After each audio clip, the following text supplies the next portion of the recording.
Welcome, wanderers, to Wanderlust Stories, a place where the world's most fascinating Wanderlust tales come alive. My name is Wanderlust, and today I'm not just telling a story, I'm reliving it. This one's personal. It's about my brother, Luca, and the true legend that took him away from me. We were born under the emerald canopy of Brazil's Amazon rainforest, in a village so deep in the jungle that even time seemed to forget about it. Our days were drenched in the scent of wet earth and ripe mangoes. We were barefoot explorers, tree climbers, bug collectors. Luca and I were inseparable. He was older, bolder, wilder. I was the careful one, but I always followed him. Our parents warned us about the river. Not just the piranhas or the currents, but something else. Something older. "Don't go near the water after dark," Mama would whisper.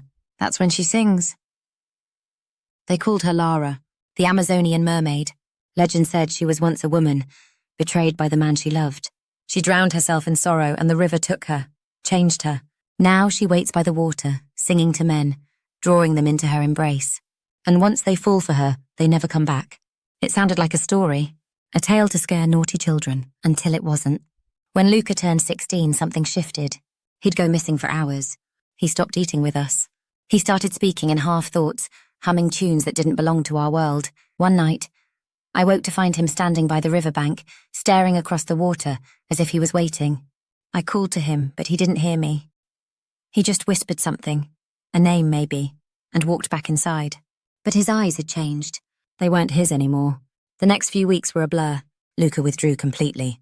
He said she visited him in his dreams, that she loved him, that she understood him in a way no one else could. I begged him to stop going to the river. He just smiled and said, "I'm not afraid of her. She's not what they say." I watched my brother disappear long before he was gone. Then one night, a night thick with rain and thunder, he vanished. No footprints, no struggle, just an empty bed and the door left swinging open. They searched for 3 days. On the 4th, I found his necklace caught in a root at the edge of the water. The carved feather was cracked. They said it was an accident, a tragedy, but I knew. I knew she had taken him. The grief hollowed me. I became a shell. Friends stopped visiting.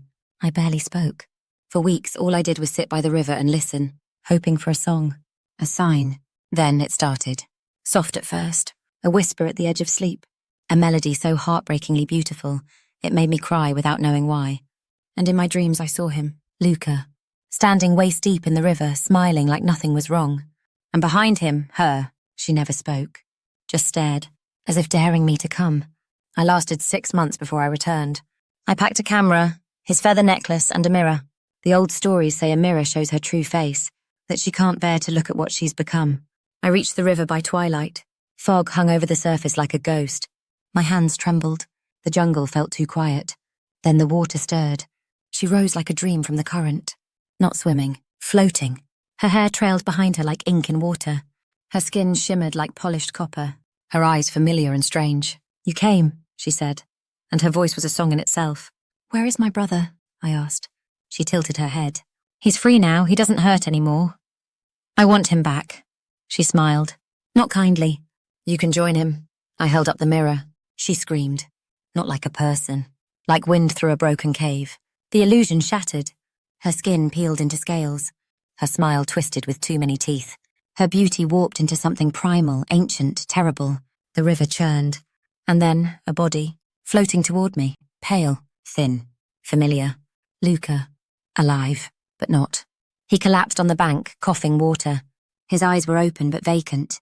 He didn't recognize me. The villagers say it was a miracle, but I knew better. He came back wrong. Quiet, empty. He eats. He walks, but he doesn't speak. Sometimes I catch him standing at the river again, humming. Her song. I brought him back, but I left part of him there. Maybe the best part. Maybe the part that loved. I tried to connect with him again. I told him stories from our childhood. The tree we carved our names into. The time we raced an anteater through the banana grove.